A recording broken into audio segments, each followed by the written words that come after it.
Welcome to Spotlight, shining a light on the ideas, culture, and people of the Spartan community. Welcome to Spotlight. I am your host, Chris Burnett.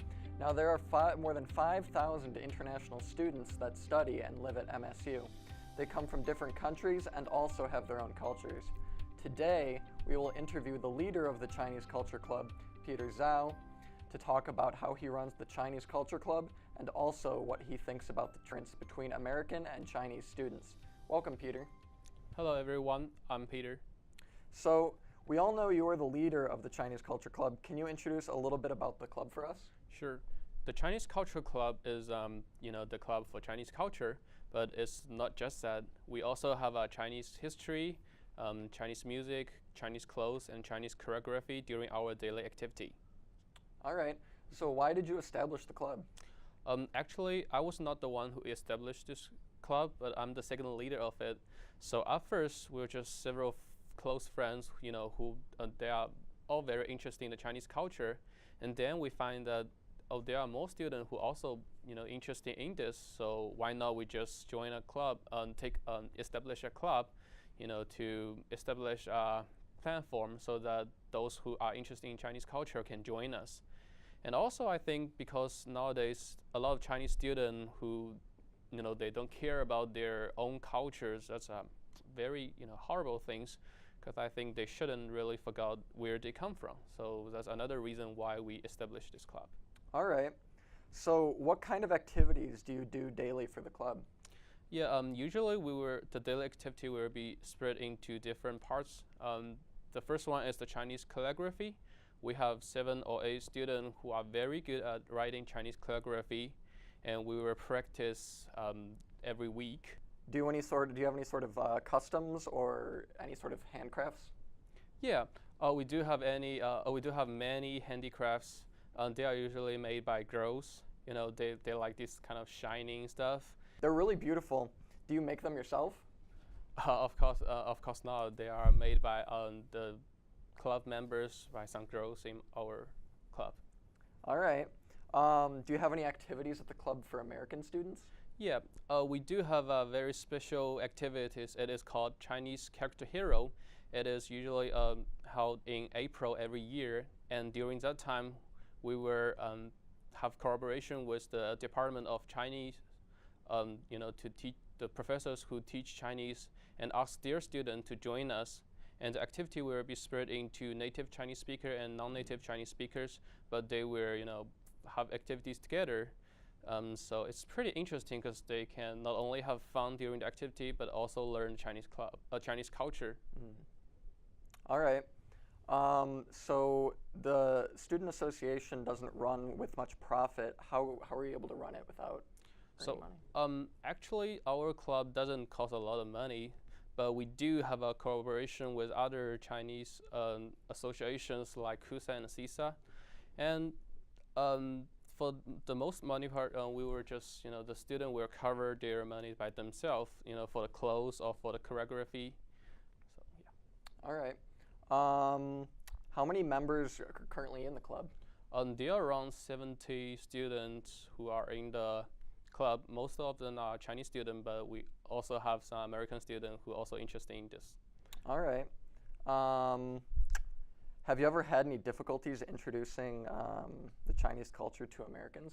Yeah, we do have this kind of problems, because I have several American student friends, and they complain about, it's very difficult to learn Chinese.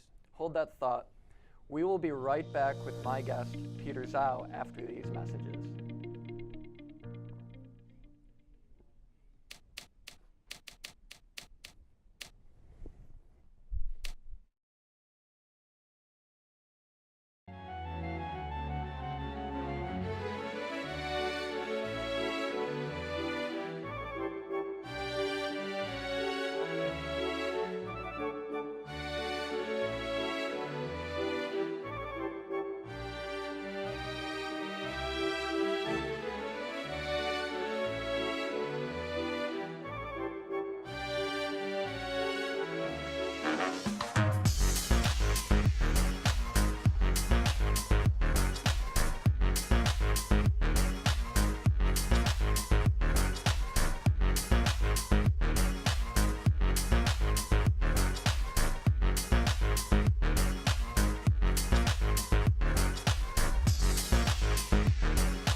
Welcome back to Spotlight. I'm here with my guest, Peter Zhao, on the topic of his Chinese Culture Club and the culture difference between Chinese and American students. So you were telling me about how about the difficulties introducing Chinese cultures to American. Right, and they complain like after learning Chinese for several years, they still like know nothing about Chinese, and at that time I would just encourage them to get further study on it, and usually I think usually after learning Chinese for maybe 5 years or more, they will have a basic understanding on Chinese, and furthermore they will find the real interesting part of Chinese and Chinese culture. Do you think it would be a good thing for people to go and visit China? Yeah, it is definitely a very good idea because China has a very beautiful cities. I come from Shanghai. It's a very modern city there, and as I can say, it's one of the most beautiful cities around the world. So definitely should go there. All right. And so there is a huge culture difference between the Chinese and American cultures. What do you think about the culture differences, and what would you do to help deal with the culture shock?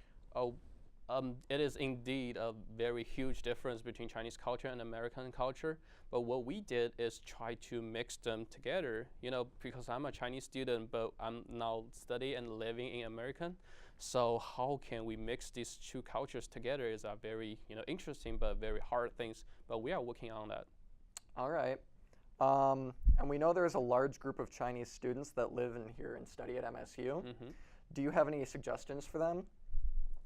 Yeah, my suggestion kind of is like when, during the study life, you should not only study, but also care about your own culture, because I know a lot of students, they just forget about their cultures, and when you ask about Chinese history or Chinese culture, they almost know nothing. And I think, yeah, maybe they can have more time, use more time to learn at least something about it. And then if anyone else asks, hey, where you come from? China. And what's about Chinese culture? They will, have some basic, to know how to answer these questions. I apologize. That's our time for today. This has been very interesting. I would like to thank my guest, Peter Zhao, for being here today. We really learned a lot about the Chinese Culture Club. Yeah, thank you for having me today. We enjoyed having you on the show. I'm Chris. See you next time. Thanks for watching.